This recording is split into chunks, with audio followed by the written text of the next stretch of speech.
Bem-vindos ao Observatório da Imprensa. Nesta edição, vamos tratar do poder do Front Digital na campanha eleitoral de 2014. Para falar sobre o assunto, convidamos a cientista política Alessandra Alde, o editor executivo do jornal o Globo, Pedro Doria, e o professor de Direito da FGV do Rio, Ivar Hartmann. Veja agora como a mídia foi destaque nesta última semana.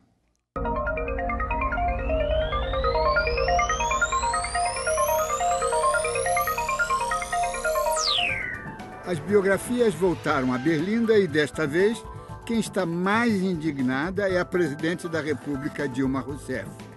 Não se trata de censura, mas de adulteração dos perfis biográficos de jornalistas de altíssimo gabarito na Wikipedia, a popular enciclopédia digital da internet. Miriam Leitão e Carlos Alberto Sardenberg, ambos colaboram com destaque nos principais órgãos do Grupo Globo. Tratam principalmente da esfera econômica e, como não poderia deixar de acontecer, suas avaliações nem sempre coincidem com as dos agentes oficiais. O pior é que as adulterações são claramente difamatórias para desqualificá-los e foram feitas a partir de computadores do Palácio do Planalto. A Presidência da República considerou o episódio abominável, prometeu investigar e punir severamente os responsáveis. O fato de ter ocorrido em maio do ano passado pode dificultar, mas não impedir a identificação dos culpados. A repercussão está sendo enorme. O Conselho de Comunicação Social, órgão do Congresso, embora auxiliar e sem qualquer poder efetivo, incomoda os diferentes atores da mídia, principalmente as empresas privadas. Finalmente reativado em 2012, o Conselho deu o ar de sua graça agora, no início de agosto, ao aprovar o relatório do conselheiro César Augusto Schroeder, recomendando o retorno da exigência do diploma para o exercício do jornalismo, cassada pela Suprema Corte em 2009. Como a cassação deu-se por intermédio de ação patrocinada pelas entidades empresariais do setor, e como essas mesmas entidades estiveram por trás da escolha dos membros do Conselho de Comunicação, é possível prever surpresas, inclusive a desativação do órgão, como já ocorreu uma vez. O Judiciário, ao menos em teoria, deve garantir o Estado de Direito, mas a cada dia torna-se mais nítido o aumento de ações de censura promovidas por juízes singulares ou tribunais. Um desses arbítrios foi revertido graças ao voto da ministra Rosa Weber, do STF, que garantiu o direito do site Século Diário de continuar noticiando as atividades de um promotor de justiça em Vitória, Espírito Santo, Marcelo Barbosa de Castro Zenga, que embargara todo o noticiário a seu respeito. Mas a Folha de São Paulo não teve a mesma sorte e foi obrigada a publicar, por ordem do ministro Antônio Dias Toffoli, no momento presidente do TSE, a resposta do candidato ao governo de Pernambuco, Paulo Câmara, do PSB, que se sentiu prejudicado por denúncia publicada dias antes. A matéria em questão continha o ponto de vista do denunciado, sendo, portanto, injustificada a exigência da resposta com chamada na capa. O jornal acatou, mas vai recorrer. Você já pode participar do debate ao vivo com a sua pergunta através de nossas redes sociais no site do Observatório da Imprensa. Estamos a uma semana do início do horário eleitoral gratuito. A principal passarela onde desfilam os candidatos tem funcionado como um autêntico mercado, onde se trocam alguns segundos de exposição na mídia eletrônica por vantagens na distribuição de cargos e verbas. É neste mercado que se constroem projetos políticos e coligações partidárias. Mas é possível que o horário eleitoral gratuito venha a ser substituído por palanques com visibilidade e dimensões ainda maiores. As redes sociais no Brasil têm um poder de penetração que só perde para a da Índia e o dos Estados Unidos. Nas ondas do Facebook navegam 87 milhões de brasileiros, pelo menos uma vez por mês.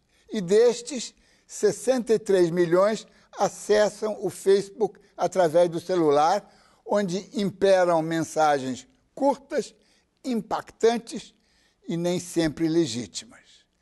Na selva da internet joga-se pesado. No ciberespaço constroem-se ou destroem-se imagens e reputações em questão de segundos. Virais são incontroláveis e mais letais do que os vírus propriamente ditos. A nova legislação em vigor desde o ano passado tenta acelerar o mecanismo que viabiliza o direito de resposta de candidatos que se sintam prejudicados por informações prestadas na rede. A lei procura expandir o direito de remoção de matérias consideradas ofensivas, mas o que é ofensivo para um juiz pode não ser para o outro. O complicador não é apenas subjetivo, também é concreto. O volume das reclamações pode esbarrar na limitação de recursos da Justiça Eleitoral. As novas tecnologias produzem sempre avanços notáveis, mas nestas eleições ficaremos sabendo se estes avanços não serão esmagados por retrocessos.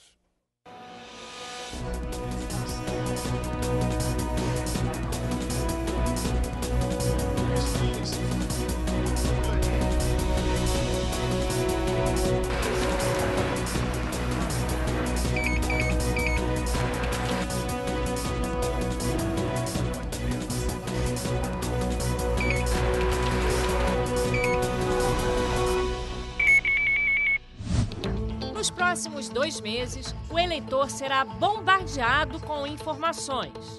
Mais de 25 mil candidatos competirão por votos nas plataformas convencionais e também nas redes sociais. A internet, em princípio, ela deve ser a mais livre possível. Entretanto, se houver qualquer violação do direito de terceiros, aquelas pessoas que se sentirem prejudicadas poderão pedir o direito de resposta que poderá ser concedido pela Justiça Eleitoral. Em busca de curtidas, comentários e compartilhamentos, políticos traçam estratégias específicas para a internet. As agências brasileiras especializadas em eleições, elas são todas analógicas quase. Esse modo analógico de fazer as coisas, porque o canal de retorno tinha banda muito estreita, ele promove uma campanha do tipo comunicação e marketing, basicamente. Já nas redes sociais, o candidato fala, as pessoas interagem.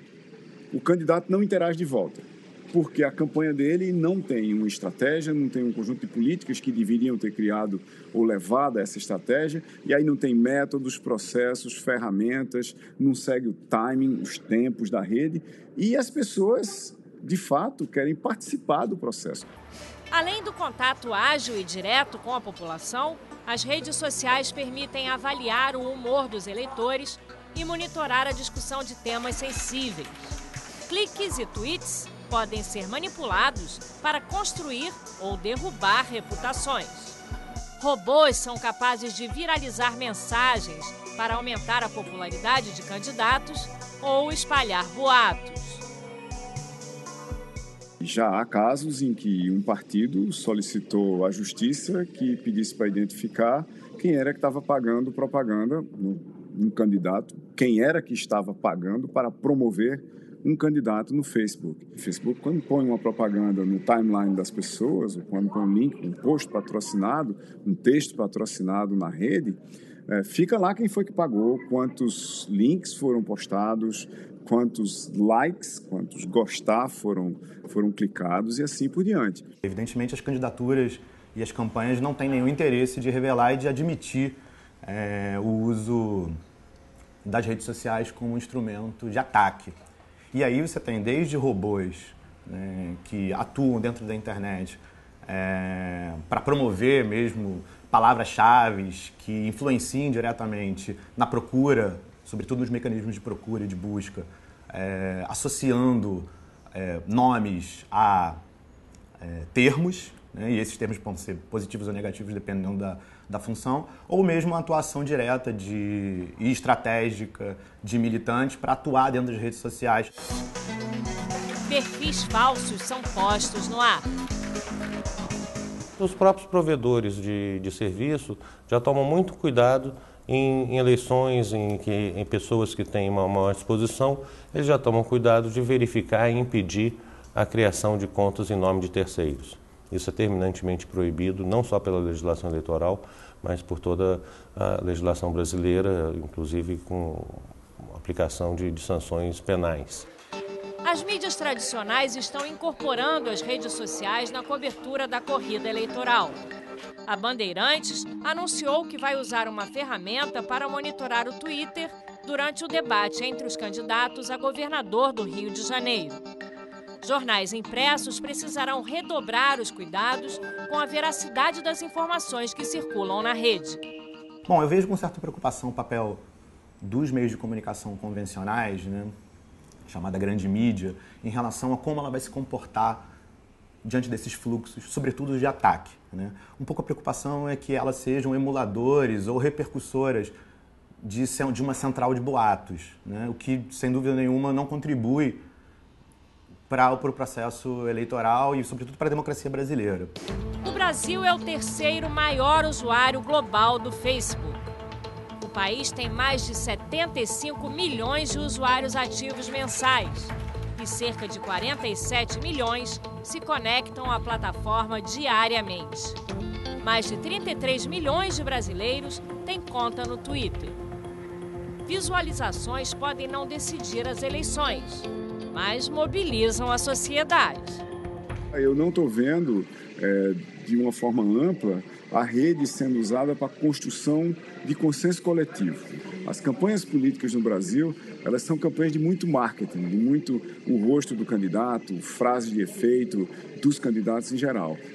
A gente não tem muita percepção pública em geral, não consegue entender exatamente o que é que quem está propondo e porque o que alguém está propondo é diferente do que outra pessoa está propondo. Cada eleitor saberá, assim como uma pessoa vai a uma banca de revista e seleciona qual jornal quer comprar, porque acredita em um jornal, mas não acredita em outros tabloides, ele na internet ele vai saber acreditar e confiar em determinada sítio, em determinada página pessoal e saber que algumas outras têm algum outro interesse por trás.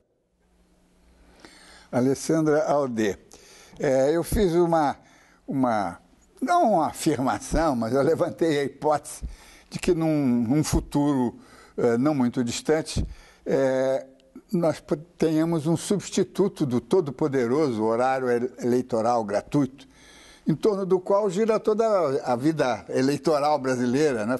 Acordos e coalizões, etc. Você vê essa possibilidade num futuro médio prazo? Eu acho que, em vez da gente... Eu não gosto da ideia de substituição de uma mídia pela outra, porque, na verdade, o que a gente tem visto na história dos meios de comunicação não é a substituição do cinema pelo rádio, nem do rádio pela televisão, e muito menos da televisão pela internet, né? Na verdade, as pessoas estão inseridas num ambiente de comunicação, né, onde elas vão... esse ambiente está cada vez mais convergente. Então, na verdade, o que acontece é que cada vez mais a gente está assistindo a televisão na internet ou no celular, certo? Mas isso não torna a televisão como emissor menos importante, principalmente em termos da política, certo? Na internet o ambiente é muito segmentado. A gente tende a circular e frequentar dentro de ambientes onde a gente tem muito conforto, ou seja, ver quem pensa igual a gente, certo? Na internet existe pouco cruzamento. Existem, sim, pessoas que são meio que vínculos entre diferentes grupos. A gente viu isso nas manifestações do ano passado, por exemplo, grupos diferentes que, de repente, se conectavam. Mas a tendência, principalmente no momento eleitoral, é a polarização das opiniões. Ou seja, um reforço, muito mais um reforço das opiniões que já existem, da segmentação, né, da partidarização que já existe, reproduzida na internet. Para a maioria do público, embora a gente tenha 87 milhões, você deu um dado aí recente de internautas conectados, para a maioria deles a política não é um tema do interesse principal. Sim. Então, as pessoas, sim, estão conectadas online, mas não estão ali. Nós somos muito mais interessados em política, então a gente tende a achar que tudo está tão contaminado da política como a nossa timeline, certo? Só que a nossa timeline não é a timeline desses 87 milhões de brasileiros. Ivo Hartmann, como é que você vê essa questão? Antes de nós entrarmos aí na sua especialidade, o direito, mas a minha pergunta faz sentido porque a legislação que permitiu o horário eleitoral começou nos anos 60, 65, 66. Aliás, foi uma imposição lá ainda da ditadura. E transformou-se num poder, não é? Numa entidade extremamente poderosa, né? E as tecnologias sempre buscam criar novos polos de poder. Levantei essa hipótese de que a internet, com essa penetração, com essa universalização, pudesse de certa forma, se igualar ou até desbancar o horário eleitoral. Eu concordo que nós estamos passando por um processo de mudança que nos faz imaginar que, dentro em breve, no caso do Brasil, que é um país com níveis de penetração em determinadas classes ainda baixo, esse dentro em breve é talvez 10, talvez 15 anos. Em outros países isso chega mais rápido, mas que dentro em breve vai haver essa substituição. É claro que essa substituição não é as pessoas vão deixar de usar a internet, os partidos vão deixar de se preocupar, a televisão, os partidos vão deixar de se preocupar com a televisão, com o horário eleitoral, ou mesmo com o rádio. Essa substituição é apenas em determinados horários. É possível, sim, que em alguma nova rede social, não sei se até lá o Facebook ainda vai ser a principal, seja mais valioso a comunicação na internet do que no horário nobre da televisão. Então, é claro que o rádio não foi substituído pela televisão e assim por diante, mas é inegável que o horário nobre da televisão hoje é o mais caro. Existe aí uma certa hierarquia de influência e de importância. Todos vão continuar subsistindo, todos vai ter uma relação e a comunicação vai começar num e continuar no outro e tudo mais, mas eu imagino que sim, no Brasil, talvez daqui 15 anos, seja mais valioso o espaço em alguns sites, em algumas redes sociais, do que na televisão. É possível. E você, Pedro Doria, com a sua vivência tecnológica, né? Nesse assunto, e a sua vivência jornalística também, sobretudo? Sabe, Gênesis, eu concordo com a Alessandra. Eu acho que a gente ainda está longe de ver essa substituição da televisão pela internet. Agora, e aí um ponto que eu gostaria de reforçar do que a Alessandra falou, que é a falta de consciência da que as pessoas têm de como que a internet é uma poderosa máquina de polarização política. Você vê, isso não é um fenômeno brasileiro. Aqui no Brasil a gente tem o fla-flu do PT contra o PSDB. Nos Estados Unidos, nos últimos 10, 15 anos, o acirramento da distância entre o Partido Democrata e o Partido Republicano é muito grande. Você vai para o Reino Unido entre conservadores e trabalhistas, você vai para o PSOE contra o PP na Espanha, em todas as democracias ocidentais você vai vendo essa polarização, esse acirramento. Por que acontece? É incrível que a gente tenha esse meio de comunicação que finalmente permite acesso a uma quantidade brutal de informação, fontes as mais diversas. E o que o ser humano faz? O ser humano vai para aquele lugar que vai confirmar as opiniões que ele já tem. Ele, na verdade, ele se afasta, ao ter esse meio de comunicação, ele começa a se afastar de se expor a opiniões contrárias. E a própria máquina, a própria maneira, a própria tecnologia que existe na internet reforça isso. Quando você vai para o Facebook, o que você está vendo ali são não todas as mensagens dos seus amigos e das pessoas que você seguiu e curtiu, etc. São, na verdade, aquelas que você curte mais, aquelas que você lê mais, aquelas nas quais você interage mais. Quem são? São as pessoas com quem você concorda. Então, é muito fácil, e você vê muito isso, as pessoas, o sujeito de esquerda que se vira, não só eu estou certo, como todo mundo no Facebook está dizendo que eu estou certo. E você vai para o lado da direita, dele, né? Como é que os outros não percebem? Você só pode ser de esquerda se você for muito burro. Mas, o diálogo que deveria ser a base da política, o perceber que a negociação não só deve ser feita, como a negociação é a base da democracia, que você tem que abrir mão de algumas coisas para concordar com as outras, que o sujeito do outro lado não é mau caráter, isso se perde. Então a gente começa a ter eleições que são muito tensas, que se transformam em campos de guerra muito rápido. Vamos aproveitar essa deixa, vamos fazer uma breve pausa e voltamos dentro de instantes.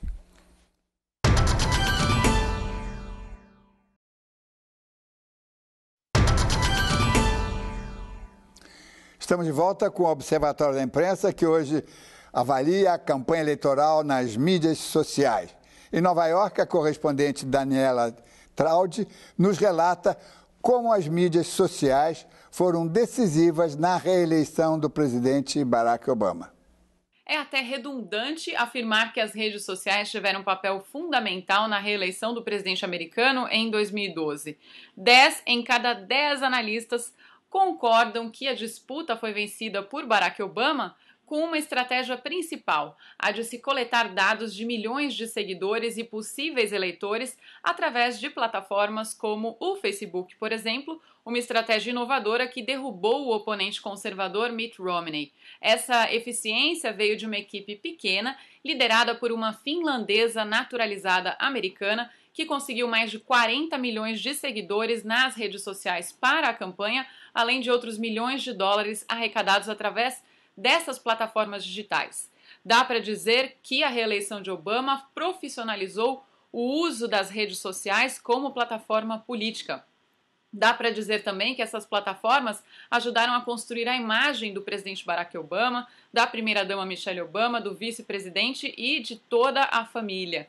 Antes mesmo de qualquer discurso e logo após a reeleição, o time de Obama publicou uma foto que virou a mais popular da história do Facebook, a do presidente abraçando a primeira-dama Michelle Obama com os dizeres "mais 4 anos".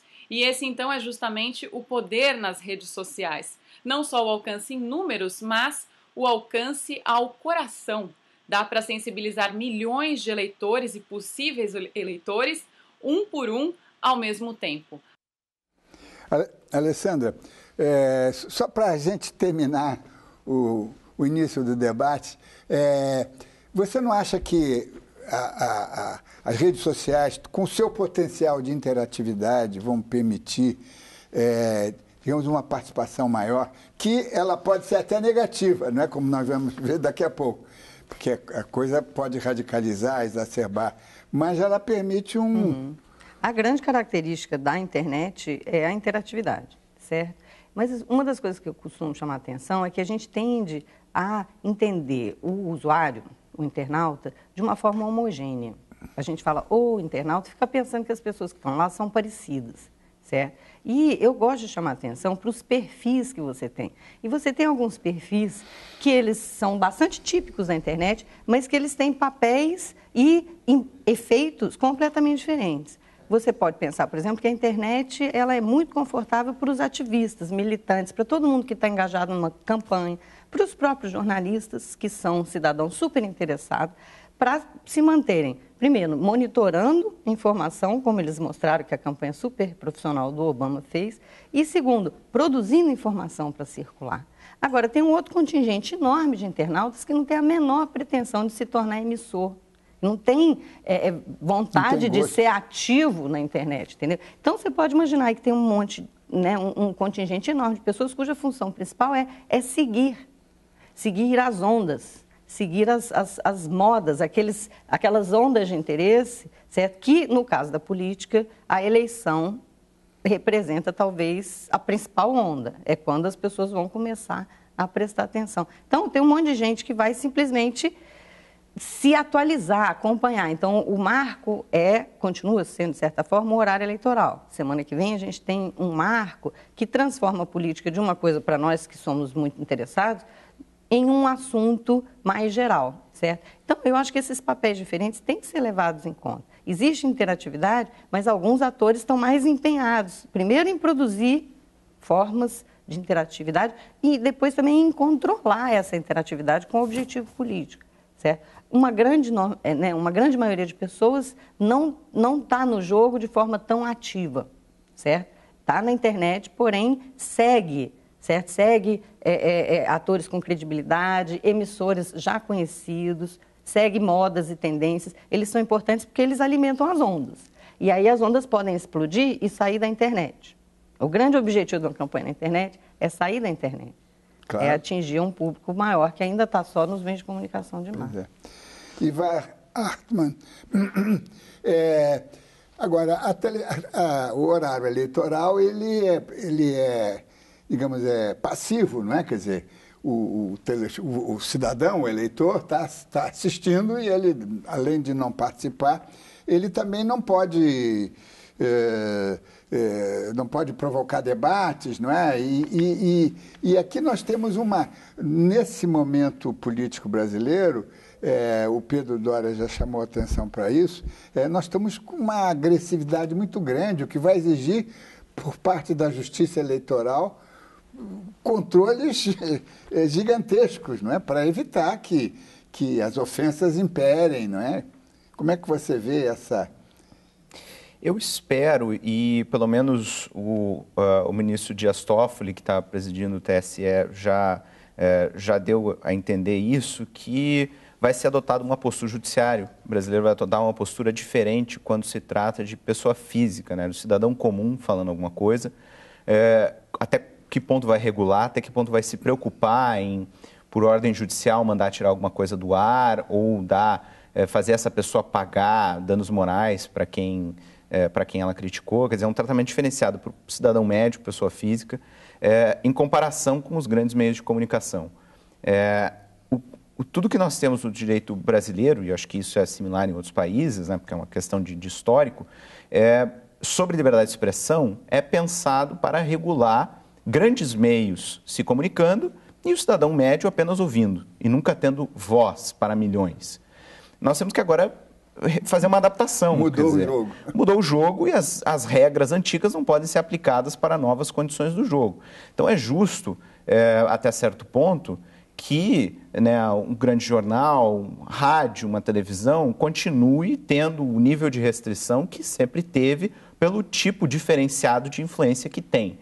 Mas não se pode começar a aplicar esse tipo de restrição que havia para esses grandes meios agora nas redes sociais, na internet, em algum blog, para o cidadão comum, para o cidadão que não é profissional da comunicação, que não tem milhões a seu dispor para se fazer ouvir e que conquistou talvez alguns seguidores a muito custo, quer dizer, a suor mesmo seu, por influência, porque achou gente que pensa como ele.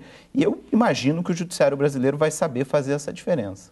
Mesmo que venha em grandes proporções. Mesmo que venha em grandes proporções. A tendência é que venha em grandes proporções, porque há uma cultura brasileira de sempre levar para o judiciário. O que é ruim para todo mundo, porque daí quem acaba virando quem decide o que pode ou não falar é o Estado. Não é isso que a gente quer, né? Pedro Doria, e essa exacerbação que você chamou a atenção, que está muito exaltado, muito radicalizado, o debate político, que ele nem é político, ele é pessoal, não é tribal. Como é que você está vendo isso? Gilles, eu acho que é um momento delicado da democracia, mas o que é uma pena, na verdade, porque momentos como eleições são momentos para você aproveitar, né? A festa cívica, né? Não só pelos festa cívica, o momento da democracia, não só para essas coisas bonitas que a gente gosta de dizer, mas porque é um momento que todos podem parar e ter um intervalo aí de 1, 2 meses para refletir um pouco sobre o que aconteceu no país, no Estado, o que precisa acontecer, quais são as conquistas que nós precisamos.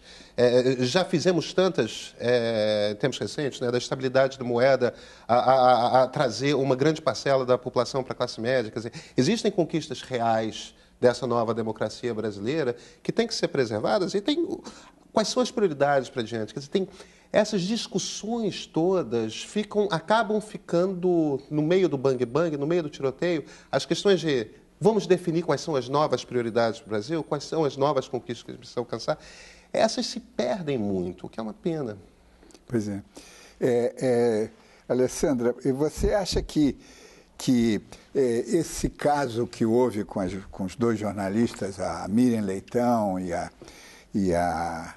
e o caso Alberto Sardenberg, tem a ver com essa exacerbação ou é um tipo de sei lá, Eu acho que é um bom exemplo de dois fenômenos diferentes, né? Um é um pouco esse déficit de credibilidade que eu estava mencionando, que é uma característica da internet. A internet exige um usuário mais crítico, menos ingênuo, certo? A própria Wikipédia é um bom exemplo disso, porque é uma enciclopédia aberta, que qualquer usuário de internet com um pouquinho de experiência sabe que deve desconfiar.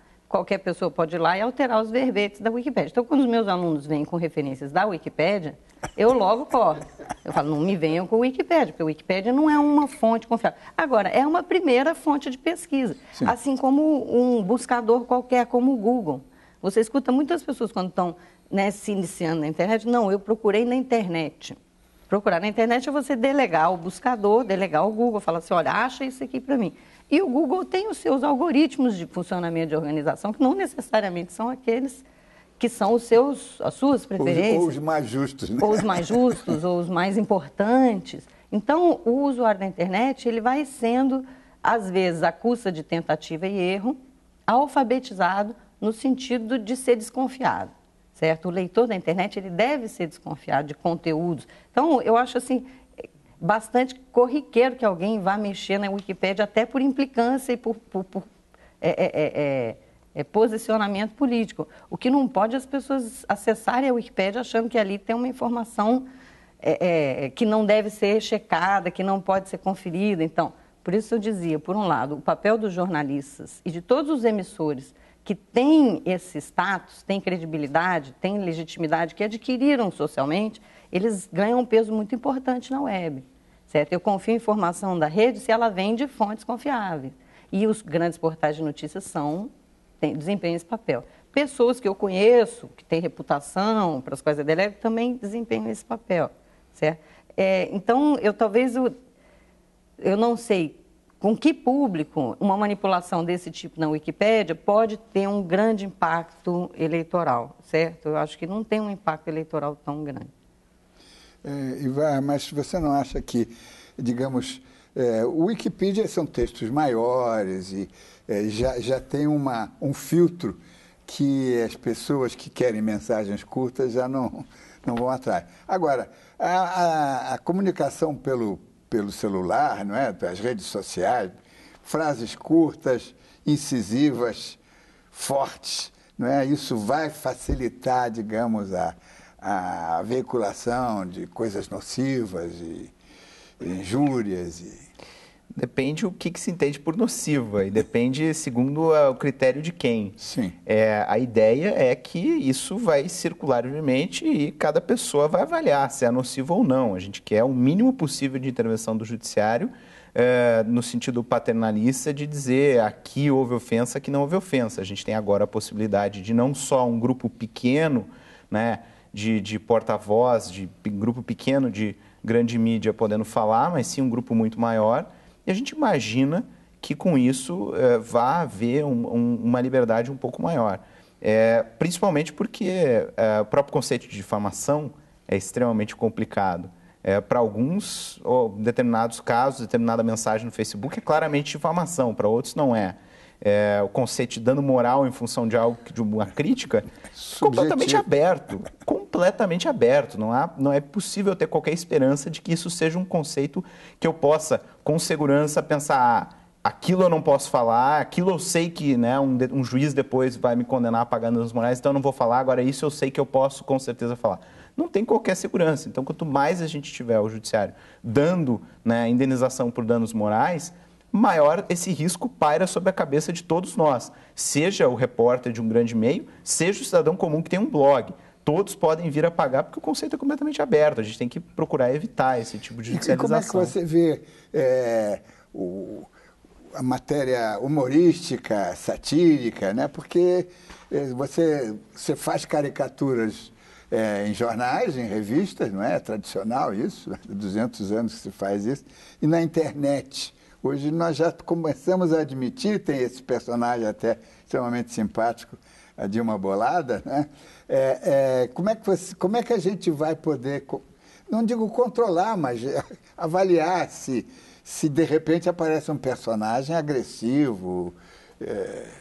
Bom, talvez o personagem agressivo é aquele que mais tem que ser protegido, né? A liberdade de expressão ela é protegida pelo direito justamente para salvaguardar aquela expressão que os outros não gostam de que seja veiculada, justamente para salvaguardar a crítica, não é para proteger o elogio. Claro. Então, quanto mais agressivo, mais a gente tem que ter cuidado para ver se não é ali mesmo que tem que ter a proteção. E especialmente se a gente está falando de crítica política.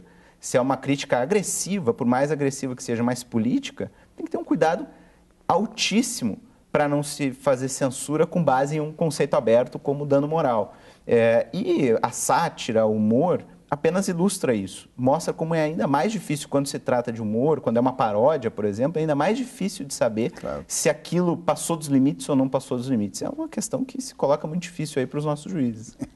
Pedro Doria, como é que você vê isso? Quer dizer, você como um homem jornalista e um homem de tecnologia, esse novo universo, essa nova escala, não é? Porque, de repente, a coisa fica em 87 milhões de pessoas uma vez por mês. Sabe, Diniz, eu acho que às vezes as coisas são mais simples do que elas são. É claro que existe uma tecnologia de comunicação nova. É claro que essa tecnologia, a partir do momento que envolve o mundo, todo mundo pode receber e enviar informação, ela é radical no sentido de que é realmente revolucionária. Mas os bons e velhos conceitos de o que é certo, o que é errado, eles continuam valendo tanto quanto sempre. Na questão da manipulação dos perfis da Miriam e do Sardenberg, eu acho que com muita frequência a gente perde o ponto-chave da questão. Entre 2004 e 2014, de dentro do Palácio do Planalto, nós não sabemos que computador ainda, ou que computadores, que pessoas ou que pessoa, fizeram inúmeras, centenas de modificações em inúmeros artigos da Wikipedia. Quando você chega lá e algumas alterações são questões pontuais, específicas e precisas a respeito de como que um determinado órgão do governo funciona ou não funciona, é perfeito. Isso é exatamente a função do governo. Não, absolutamente legítimo. Agora, quando você começa a ver que perfis de jornalistas são que eles consideram opositores, por conta de suas opiniões, são modificados de uma forma negativa, quando você começa a perceber que inúmeros perfis de políticos do governo são limpos de críticas e tudo mais, o que está acontecendo aí é o bom e velho Raimundo Fauro. O que está acontecendo aí é patrimonialismo. Isso não é uma característica única desse governo. Isso é uma característica da administração portuguesa desde que os avis estavam, de todos os governos brasileiros. Mas você usar a máquina do governo, sobre a qual você tem controle nesse momento, em seu benefício próprio, em benefício da manutenção do seu grupo político no poder. Sim, mas um cidadão comum poderia também alterar Claro que podia, mas, Diniz, aí a questão é a seguinte: o cidadão comum pode fazer o que ele quiser. O governo tem um determinado tipo de poder que não lhe dá direito. O governo não deve trabalhar, não dessa forma, entendeu? Não usando os recursos que pertencem ao público, que pertencem aos eleitores que votaram nele, aos eleitores que não votaram nele, aos eleitores que gostam e não gostam, para a preservação do seu poder. Porque isso acaba rompendo com o conceito, com a essência do que é a democracia. Isso a gente não pode tolerar. Vamos fazer um breve intervalo, porque esse assunto tem que ser estendido. E voltamos daqui a pouco.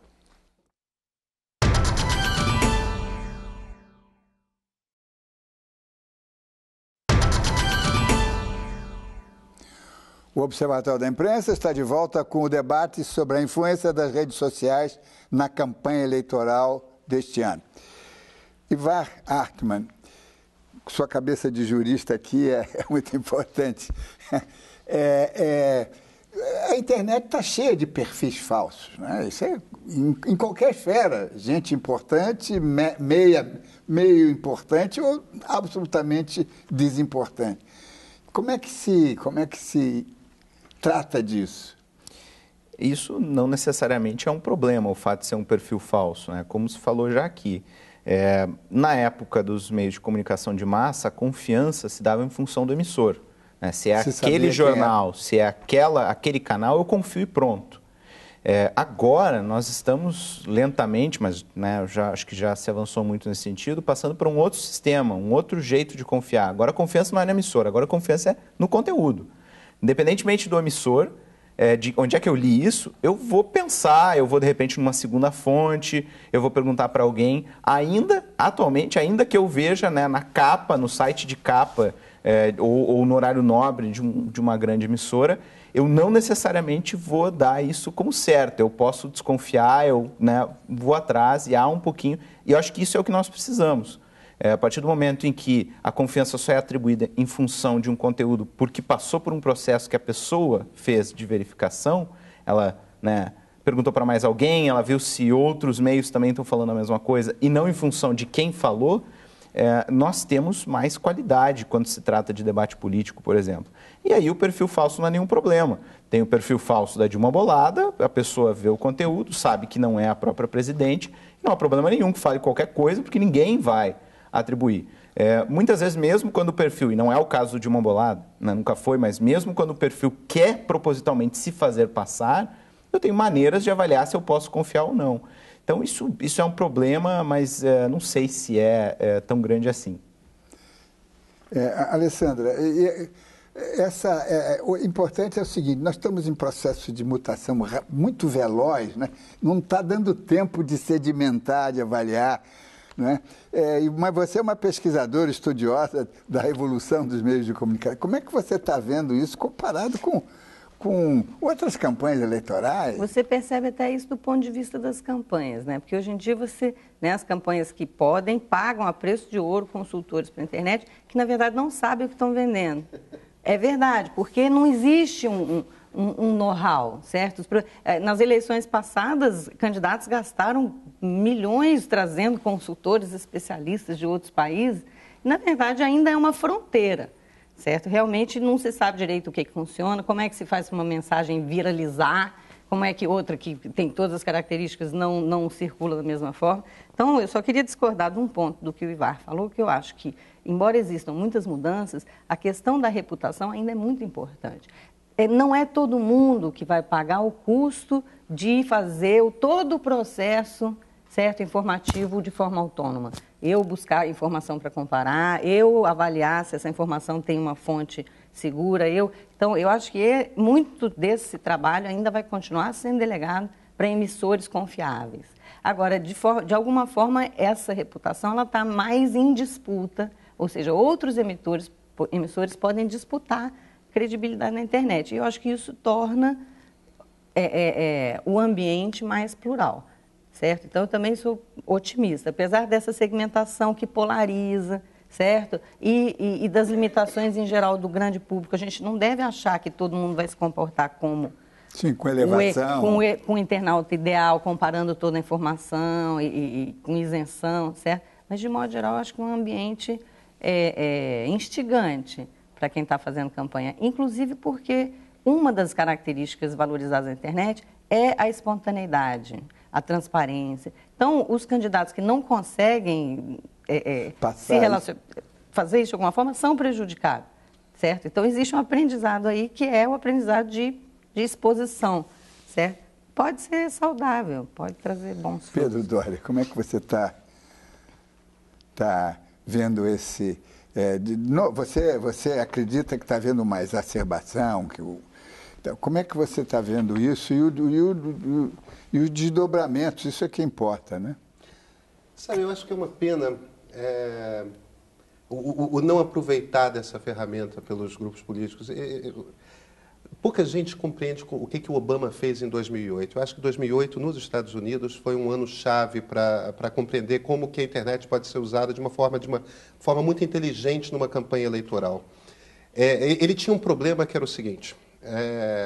o que estava dado? O governo Bush era tão impopular que provavelmente daquele ano se elegeria o candidato democrata. Lá eles têm as primárias, e as primárias são o que define quem que vai ser o candidato. A Hillary Clinton, que era a principal adversária dele, tinha o controle, até porque o marido tinha sido presidente da República, afinal de contas, de toda a máquina do partido. O Partido Democrata é um partido com vários chefetes locais. A gente tem coisas parecidas aqui no Brasil.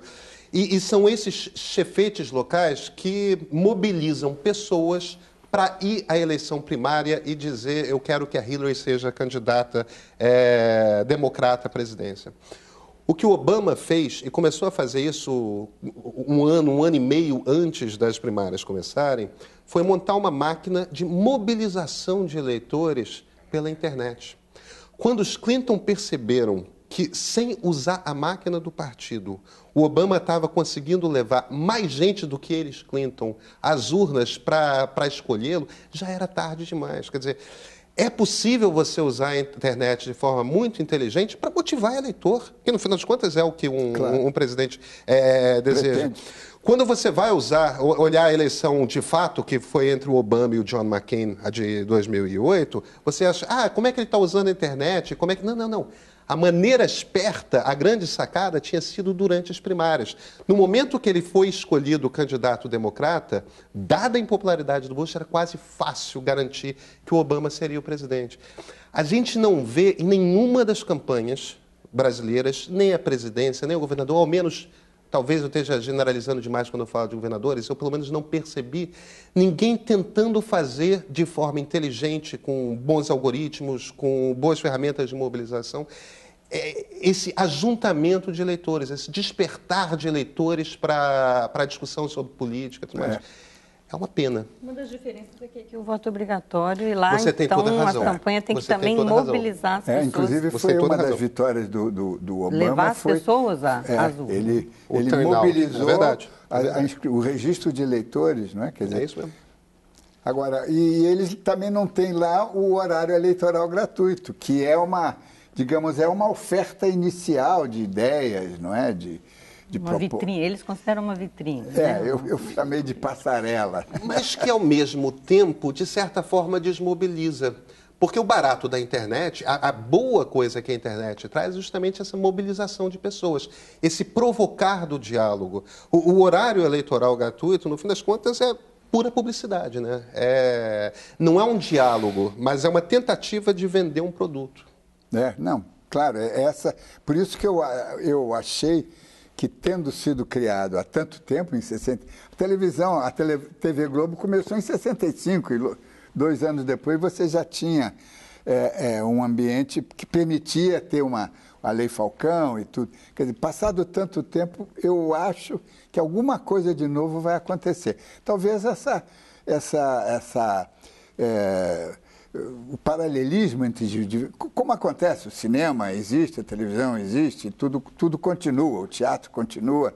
Hoje em dia, um dos fenômenos que os estudiosos mais chamam a atenção é que eles chamam de segunda tela. As pessoas assistindo a televisão e, ao mesmo tempo, comentando o que estão vendo na televisão pela mídia social, pelo Twitter, pelo Facebook. São complementações. São complementações. Mas isso talvez permitirá que essa radicalização, esse rancor que existe, possa ser diluído, não é? Eu talvez tenha parecido, e vocês me puxaram um pouco no intervalo a orelha por conta disso, eu talvez tenha parecido um pouco radical demais, ou melhor, um pouco pessimista demais. A gente costuma falar que na internet as pessoas todas começam a virar jornalistas, né? Não só nós jornalistas profissionais, mas todo mundo. Eu acho que tem um pouco disso, e o principal elemento aí que vai acabar nascendo com o tempo é o espírito crítico. De todos, né? De todos, exatamente. Bem, estamos chegando ao final desta edição. Eu quero agradecer a presença do jornalista Pedro Doria, da cientista política Alessandra Alder e do professor Ivar Hartmann. No próximo programa, vamos complementar essa discussão, falando do caso da alteração dos perfis na Wikipedia da jornalista Miriam Leitão e Carlos Alberto Sardenberg. E também sobre a construção e a destruição da reputação na internet. Um aviso, a partir da semana que vem, em função do início do horário eleitoral gratuito, o Observatório vai ao ar às 7h30 da noite. E lembre-se, assistindo ao Observatório da Imprensa pela TV, pelo rádio, pela internet, você nunca mais vai ler jornal do mesmo jeito. Uma boa noite.